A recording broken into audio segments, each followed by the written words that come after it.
Y'all want to see a dead body? Dude, the GameStop thing just keeps on getting crazier and crazier this week. And the internet is full of people that have no idea what they're talking about. But yeah, I gotta put my hair up for this one. So we'll start out here where Ian says Marantz is very concerned with other people stealing his DD.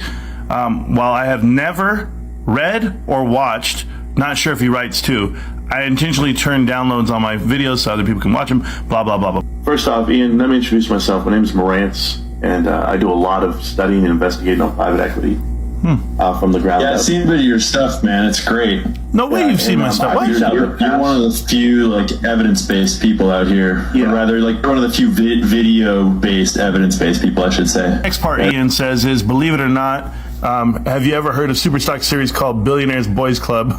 I'm the one who told him about that. And then he says right here, believe it or not, Marantz is not the only one who researches GameStop. I have, in fact, never watched a full episode of Marantz.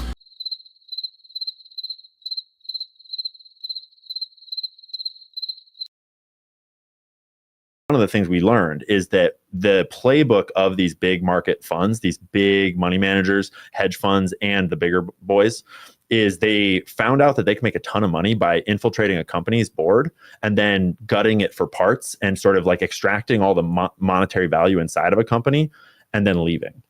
Bill Simon found out that he lost his ass on the short position that was GameStop. But yes, we were infiltrated with GameStop, with bad guys. KKR is a bad group of guys. Here he is, Bill Simon, a seasoned executive with more than 30 years operational strategic advisory experience in the retail, consumer, and food and beverage industries. Since 2014, he has served as senior advisor at KKR. So why the hell would we be partnered up with him if we know that they bring you in just to overextend you, cut you, gut you, and have someone else come buy you out? And they did it to Toys R Us, famously. It's what inspired me to do Connect the Dots. I just found it, yeah. Wall Street whistleblower Laser Haas. Yep, right there. Cool. I'll save that. That's a good one. You'll save that. You used all the info from that for your interview you just did. You know, where you actually talk about Bain and Company and Toys R Us. And wait a minute, that's all Marantz's DD. I didn't even tell you about it. Bain Capital is one of the first examples where Mitt Romney was involved in Bain Capital at the time, and they get people on the board, and then you do things like you sell off all the property that the company owns, and then you lease it back to them, but you just happen to sell it to your buddy that... She used to be for Citadel, okay? So before she worked for KKR, who is partners with THL, remember this, guys, prior to joining KKR, senior communications for Citadel Hedge Fund Securities. So KKR, just so we're all clear, is partners with Bain Capital as well. I'm going to show you that. I believe THL and KKR and Bain all had a hand in Toys R Us, if I'm not mistaken.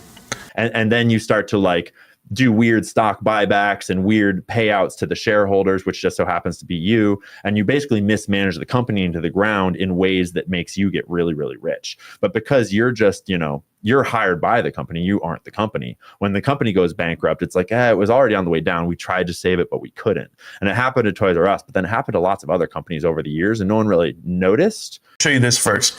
You guys know this is my list right here of hedge funds. Not my list, it's a list I found of distressed credit hedge funds. Okay, and that's what they are. Distressed debt hedge funds is what they call them. As you can see, these are all the shorters, guys. Until GameStop. And we noticed that, like, actually, a lot of these people have done this multiple times. And the board of directors at GameStop, for all these years when it was getting shorted into the ground, they were mismanaging it, like, really grossly. We were infiltrated with GameStop, with bad guys. KKR is a bad group of guys. Here he is, Bill Simon. So he's at a conference speaking, and KKR is there.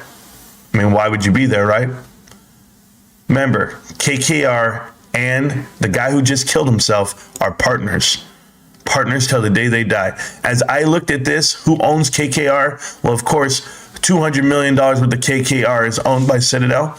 And when they increased their position this past 13F, 265%, the most of anyone in the top 10 other than this damn nonsense here by Wolverine Trading.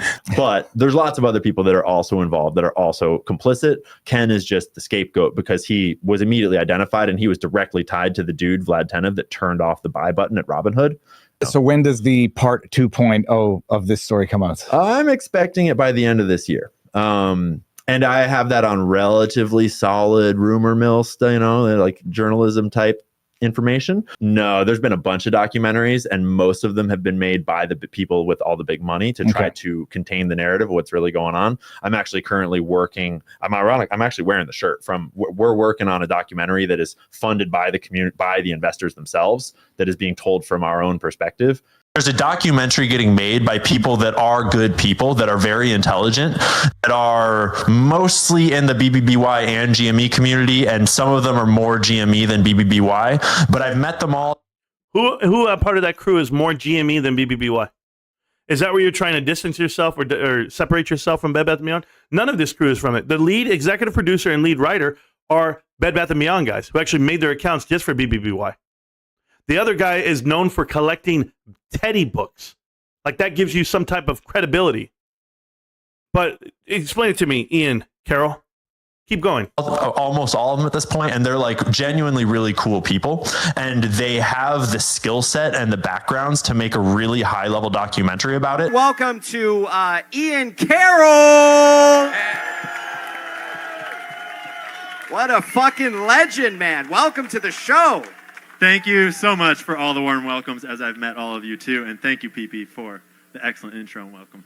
And eventually, once I started to follow the whole like progression of BBBY down, and it's like, well, shit, it's like 13 cents, and like, there's something here. Like, I don't know what it is, but there's something going on, and I can afford a couple of shares. But I have had a very low opinion of PP from the very. So please don't like directly like quote me on this, like to hate on people. But yeah, I've had a pretty low opinion of PP since the very first time I ever saw him, and that opinion did not really change on this trip one bit. I didn't really get any chance to actually get any take. I only interacted with him a little bit off of stage. I was in the same room as him at the shooting we were doing. He was kind of adjacent to that for a second. And didn't really get to talk to him. And then I drove him back to his Airbnb briefly, and we got to kind of talk there, which is where I laid out what I would and wouldn't do on stage. And in those interactions, he came across as like, reasonable and not, as kind of like what he should come across to me as to get me on the stage. But I certainly didn't get the vibe that he was very intelligent or very like, and then obviously everything he did on stage was exactly what you would expect. He kind of just comes across as a belligerent kid that smokes a lot of vape and is kind of like just doing his thing. My best case take on him is that he's just kind of a belligerent kid that's just riding a fame wave that's like makes him feel good in his little ego. We need this documentary to get made from a whole spectrum retail perspective, because the whole point is that all the documentaries up to this point have sort of focused on like, 2021 happened and it was this really cool story, and listen to this thing about a short squeeze. It's like, no, bitch, the actual.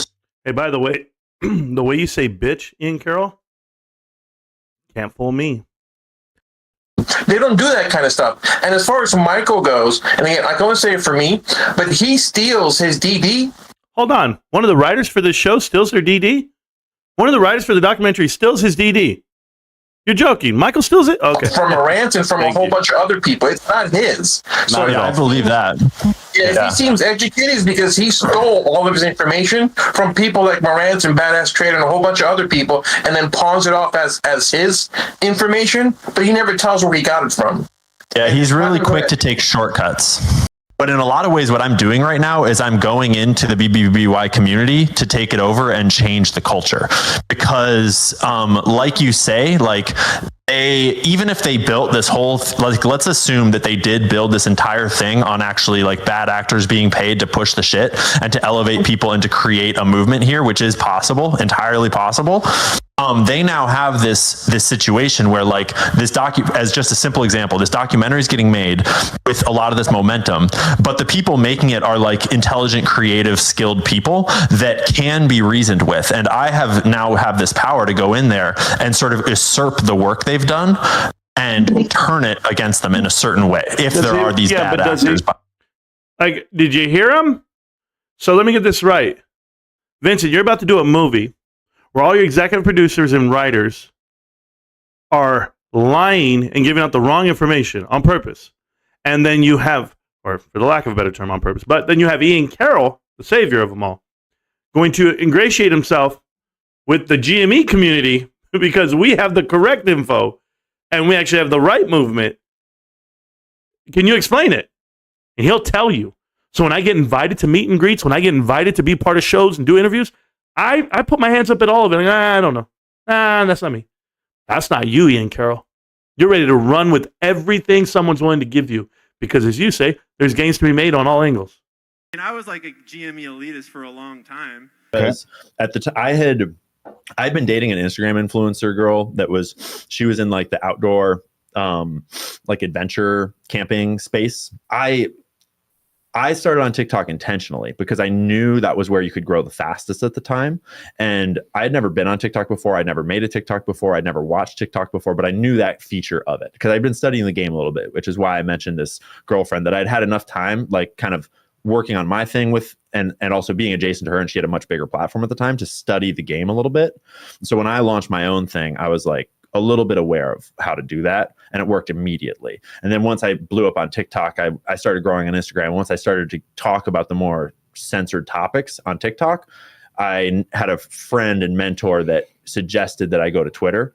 And thank goodness that happened then because that saved me. Yeah, And they're going to be tight security, keeping everyone safe and kind. But don't worry, early access admission and or general admission also going to be legit. It's going to be all homies. Like, it's going to be all the best people. You're going to want to meet them. So tickets go on sale March 11th at 11 o'clock a.m. sharp. And this is just a batch of tickets that are probably going to sell out pretty damn fast. These tickets are at 40% off all 3 different tiers of tickets. And that'll be just 100 of the VIP tickets, 40% off, 150 early access tickets, 40% off, and 250 general admission tickets, 40% off. I don't gamble much, but if I had to, I would guess that those are going to be gone pretty quick. So I would. Okay, so you get the point. The guy's selling tickets. He does the same style of videos as the other guy, the BlackRock CEO's grandson.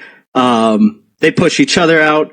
Controlled opposition. Yeah, controlled opposition. The controlled opposition would put this guy out there to talk about controlled opposition. Like, it would be like that movie Inception, where whatever you think is going to be the opposite, and then that will be the opposite, and then that'll be the opposite, and then one more opposite. Otherwise, we're back to where we started from.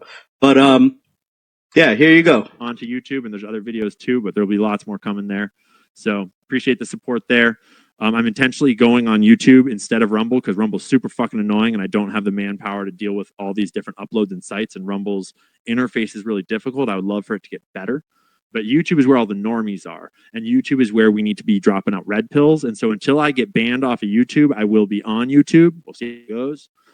It'll also help me to raise money from big tech by getting Google to pay me ad dollars from YouTube. They're big tech ad dollars, so that I am supported more and more by big tech money that I can take from them. And I will be selling shirts and some products and stuff that I believe in, but only for people that really want it. And that way I can support myself off this other shit and don't have to grift weird products and fucking weird shit. He's all about selling stuff, getting notoriety, getting on there, whatever, man. Like, I feel like they just use these people nonstop, push them out. This dude was on Candace Owens. Yesterday I was talking to my sister-in-law, and she was talking about, I have to tell you about this GameStop video I saw. I'm like, is it that fool Ian Carroll? Because I don't want to hear it. He's a fake and a phony. This is the novel you wrote to me to try to apologize for the way you sounded. Second thing you asked was if GameStop elitists like myself and the rest of the crew that actually makes content on YouTube, Twitter, Reddit, all of it, thousands and thousands of videos, thousands and thousands of hours of research, and you wanted us to give you the answers, the keys to the castle. And you're saying, my platform's the biggest, I'm going to push it out there for you. And I asked you point blank, I said, hey, if you go ahead and take the information, the due diligence, are you at least going to give credit where credit's due? And I was like a GME elitist for a long time. And he refused to cite his source. Even now, when confronted, he doubles down with, well, everyone digs in on this. No, they don't. There's only one Connect the Dots series. There's only one person calling out private equity with the connection through GameStop. Only one person over the last 3.5 years. No one else. They can talk about Billionaire Boy Club. When that came out, it was just about Adam Aaron. AMC had nothing to do with GameStop. Who put it all together? Who did all the work? Not you, Ian Carroll, But you're over here talking about you put together a 10-minute video about the real battle between GameStop and what the real battle is. No, you took that and you stole it and you refused to give credit. J. Edgar Hoover, the founder of the FBI. This is where I thought I was starting this fucking job to talk about GameStop and to talk about like the financial markets and shit. And then I realized how important intelligence agencies and organized crime are to how the world works. This is the thing that blew my mind, right? Is I was trying to research GameStop and shit. And then I started to realize that there's this whole monstrosity that is an official part of our government, these intelligence agencies. Ask, and I am totally delivering on this Thursday. You're not going to believe who I have in studio. Right from the grocery aisles, Ian Carroll, who is blowing up. You're just not going to want to miss this conversation. Welcome back to Candace. And I was like a GME elitist for a long time. Y'all want to see a dead body?